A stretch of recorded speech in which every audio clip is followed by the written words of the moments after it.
Robin Hood is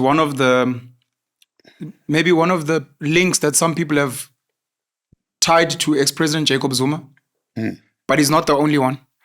It's a conversation that I would have with beneficiaries of British colonization and the apartheid system to explain to them that some of these black politicians and business people and entrepreneurs that you call criminals have tried to do things the right way. And for various reasons, whether valid or not, they've failed.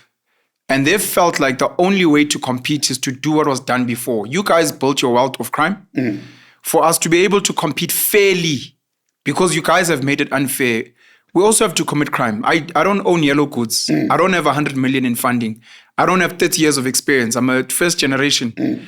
So I'm going to commit crime and pay bribes to compete. It's not out of malice, but it is a crime. Nonetheless. And to your question, do we say it's okay? Do we say we understand? Should they be explaining that the reason I stole that money was to pay bursaries for young kids? Or must we say, no, you're a criminal, we're arresting you? Well, let me step back and go back to Kagame in Rwanda. A heinous crime is committed. It's not a crime, it's genocide. People differ whether it's 1 million or 800 million, even if it was 200.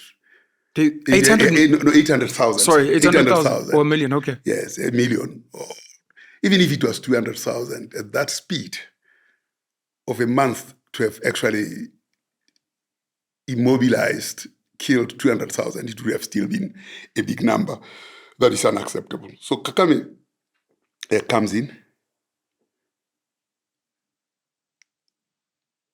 People have died. I mean, I've been in Rwanda a number of times. I have people that I mentored in statistics. After they told me their stories, and I didn't know what to say to them, having not experienced anything of the nature that they experienced, except to say, yeah, you seem to be on the right course, continue. So Kagame takes the step that we shall not revenge. However hard it is. Because if we revenge, we'll have to arrest you. And when we have arrested you, then it will be a double jeopardy, that you lost your family, you committed a crime and we arrested you for that crime, which we do understand that you have gone through pain. But then that double jeopardy will not take us anywhere. So there can't be revenge. Altogether, no revenge. Let's go and build a nation. So now, when you look at how Kagame then has built Rwanda in 30 years, you have to start thinking about, and it's not 30 years of his rule, because for 1994 to 2002, he wasn't in power himself. He only ascended power in 2002. So the 8 years, it looks to me that he was really thinking very hard about what will he do when he ascends power. Already then, he was the main feature, but he wasn't in power. But when he got there, now, he says, we shall not revenge, and we'll concentrate on building. Now, the point we're making around people who might have committed crimes in funds because of the obtuse nature of our system, we have to think along such lines of saying, what do we do now that we are in this space? How do we use the resources for development?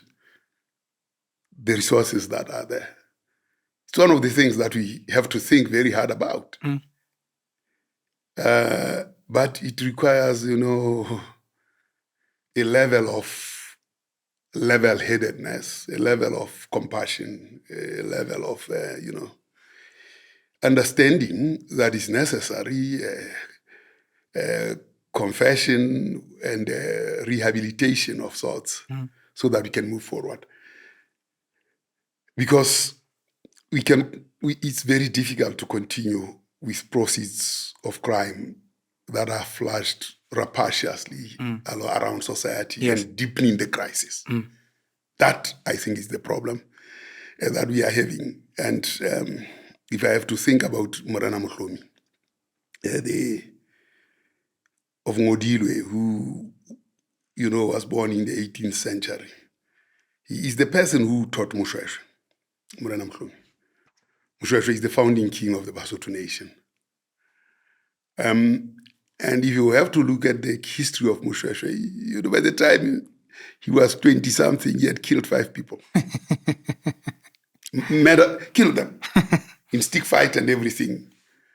And the parents had to take him to Mohlomi.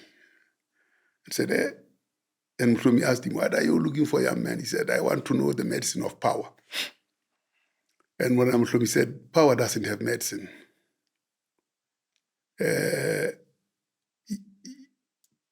Medicine is knowing yourself, knowing the people that you have to work with, you lead, marrying for them, and creating compassion. That's the medicine. And he summarizes it, Mohlomi himself, in saying, you have to pursue peace at all times. The pursuit for peace is the greatest thing. And you have to, in pursuing peace, you have to bring stakeholders. As you bring stakeholders, you actually have to focus on productivity, that you have to be a productive nation.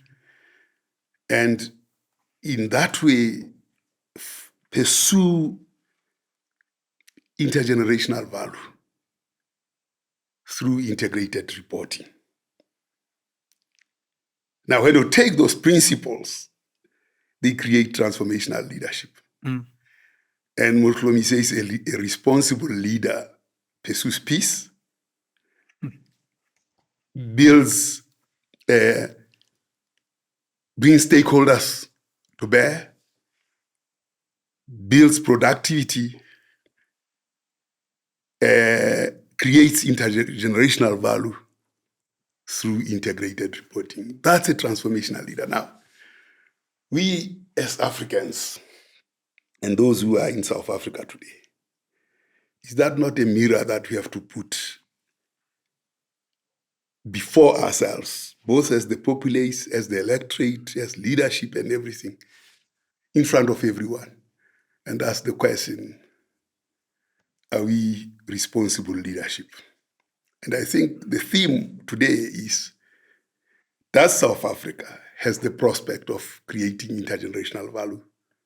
The facts on the table is they are not. And in part, the question that we ask about ill-gotten gains, be they through theft or through an opaque system that is impossible to work with, require us to ask the question, what are the pathways for responsible leadership? What are the pathways to intergenerational value creation? Because the data, the information, everything else points to the negative. We don't have a possibility in South Africa to have intergenerational value